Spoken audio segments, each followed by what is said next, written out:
In 1896, an African country did something the world thought was impossible. It stood up to a powerful European empire and won. This isn't a legend. This is the true story of Ethiopia and the Battle of Adwa, a moment that shook empires and gave hope to the entire African continent. The Scramble for Africa. During the late 1800s, Europe began dividing Africa like a cake. This was known as the Scramble for Africa. By the 1890s, nearly every African nation had been colonized by European powers except Liberia and Ethiopia. Italy had already taken the Red Sea coast, now called Eritrea, but it wanted more. It wanted to make all of Ethiopia a colony. Why? Because to European powers, Ethiopia was a late target, the last rich, strategic land left unclaimed. Treaty of Wuchale, the Deception. In 1889, Italy signed a treaty with Emperor Menelik II called the Treaty of Wuchale. The Amharic version said Ethiopia could ask for help with foreign relations, but the Italian version said Menelik must go through Italy for all diplomacy, meaning Ethiopia was now a colony. Menelik quickly discovered the trick. He rejected the treaty and warned Italy, "We will not accept being ruled. I am the King of Kings of Ethiopia. I do not kneel to any man." Italy ignored his message and prepared for war, back to all in future. Unity through leadership. Menelik II acted fast. He sent messages to every region of Ethiopia, north, south, east, and west. "Our land is under threat. Let every man rise with his shield and spear. Let us defend Ethiopia together." This moment of crisis became a moment of national unity. Menelik brought together rival tribes, nobles, and local leaders, people who often disagreed, but now stood as one nation. He also began buying modern weapons from France and Russia. His army was not just large, it was also smartly equipped and trained. Empress Taitu, the queen who led armies. At Menelik's side was Empress Taitu Betul, a brilliant and fearless leader. She didn't just stay in the palace, she joined the military council, led troops, and made key decisions during the war.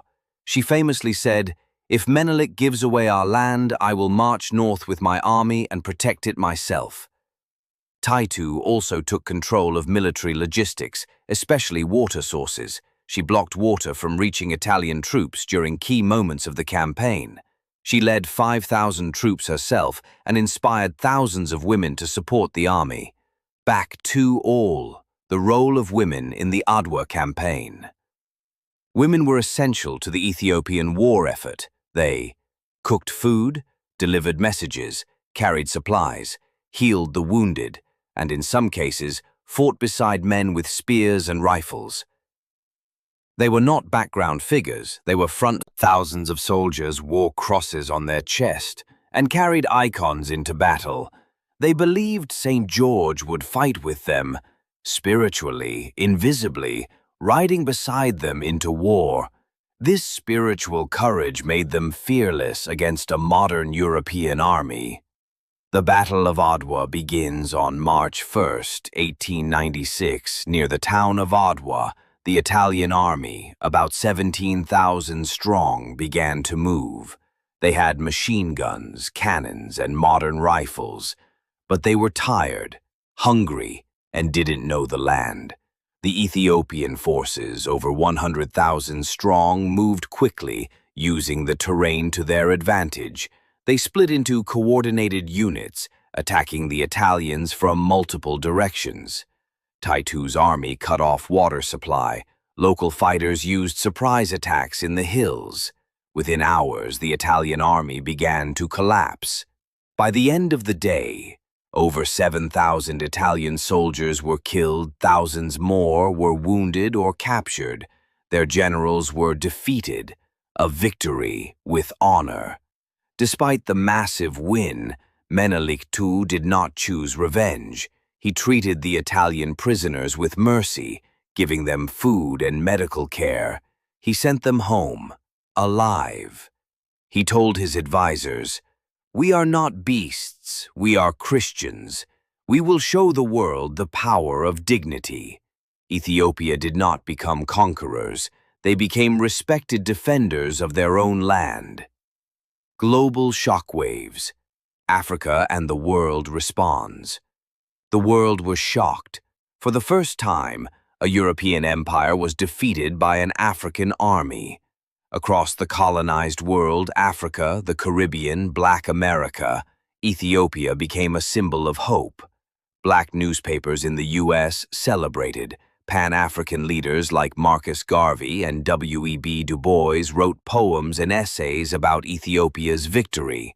Later, African independence heroes like Kwame Nkrumah and Nelson Mandela would say, "Adwa showed us that freedom is possible." Legacy of Adwa. Adwa is not just a place. It is a symbol of unity across ethnic and tribal lines, African dignity, spiritual resistance, strategic leadership. Today, the Adwa Mountains still stand, and every year Ethiopians celebrate Victory Day in March. But the world must remember too, because Adwa is global history. Closing message. Thank you for watching. If this story moved you, share it.